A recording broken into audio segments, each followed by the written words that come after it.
You know, I'm a pretty good math student. I finished high school with a pre-cal award, several math contest awards, and the school mathematics champion medal, which was distributed because of a few math contests. I was pretty good at math. I was supposed to go to UBC for statistics, something like that, but partway through grade 11 I was like, screw math, I'm gonna focus on language and expression and English instead, because I was as good at English as I was at math. But with that being said, I don't really know the math behind this, but I can pretty much guarantee you that the Vancouver Canucks have absolutely zero chance of making the playoffs now. They had a 0.03% chance of making the playoffs earlier today. And tonight's loss against the Anaheim Ducks, 5-4 in regulation, it probably bolstered that number down to 0. Absolute zero. To me, I don't think there's any mathematical way you could figure out the Canucks making the playoffs now. I'm pretty sure they're already out for good, and that's just my mathematical intuition coming into play. I think that it's pretty trustworthy. With that being said, we're out. That's it, folks. We are out. And it took us 77 games. That's pretty good, isn't it?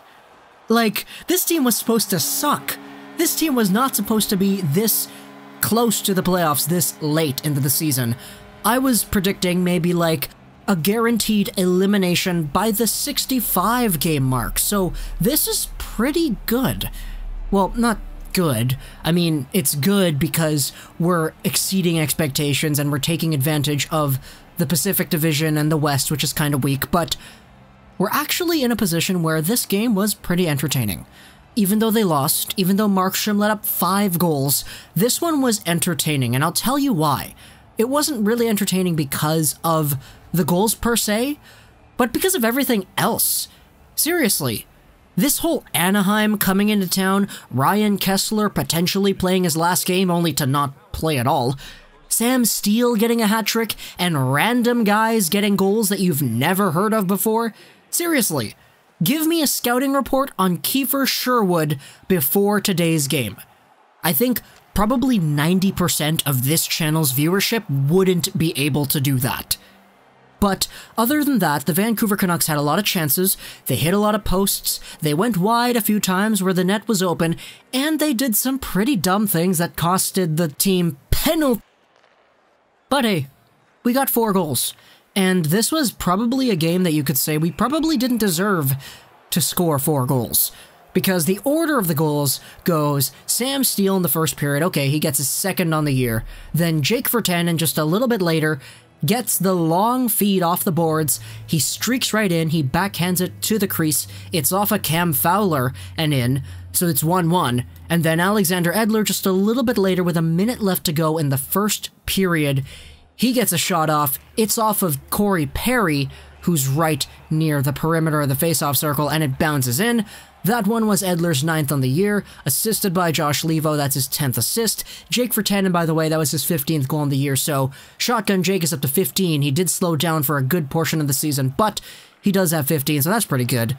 It was 2-1 at the end of the first period, and going into the second, things were pretty good for Sam Steele, let's just say. Because Sam Steele got things off 8 minutes in with his 3rd on the year, and he got himself a penalty shot later. That penalty shot was one of the weirdest ones I've ever seen because it was brought on by Marcus Granlund, and there was a stick, a broken piece of a stick that was on the ice, and it was near the point. Marcus Granlund took this stick, and he shot it. He shot the broken fragment of the broken stick with his own stick into the passing lane of the Anaheim Ducks defenders.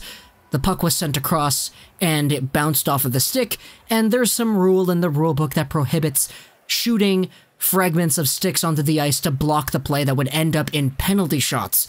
Marcus Granlund most likely didn't know about this. I didn't know about this. Most of you probably didn't know about this either, but it exists, which is why they gave a penalty shot out, and it was Sam Steele who took it. He came right in and just backhanded it.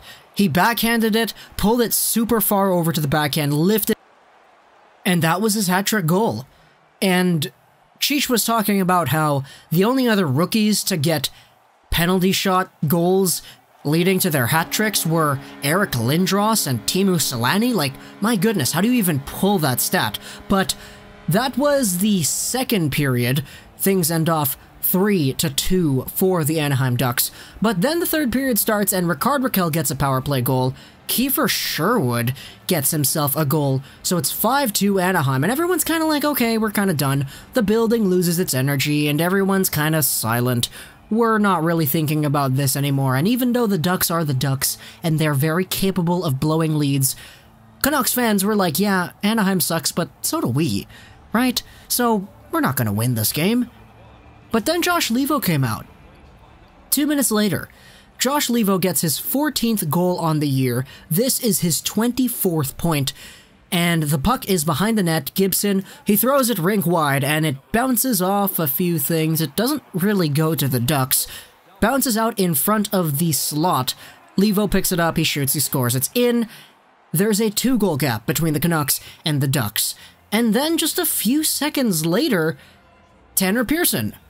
Bo Horvat wins the draw, he pulls it back. Troy Stecher takes the shot. The rebound comes off of the shoulder of the goaltender, bounces out in front, and Tanner Pearson, with his own 14th on the year, buries it past, and it's 5-4 Anaheim.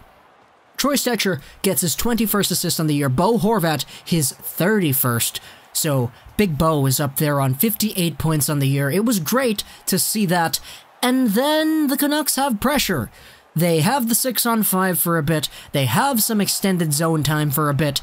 They get some good chances, but Gibson is good, the Ducks are good, and they just don't let anything in for the last little bit.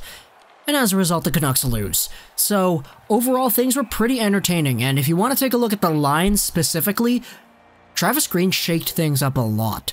We had the return of the BBB line, the Besser, Bo, Berchi line, which I loved last year. We saw that big line make its return. It had some pretty good looks and some good shifts, I'm not gonna lie. But we also saw ourselves the Pettersson-Bo-Besser line, which is a very stacked line. They had some good looks too, but because of the talent distribution on the team, that line was quickly disassembled.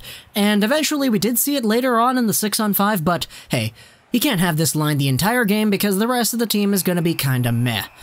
But that concludes it. We're out of the playoffs, basically. I mean, I don't know any numbers. I'm good at math, but I can't calculate this. I'm pretty sure we're out.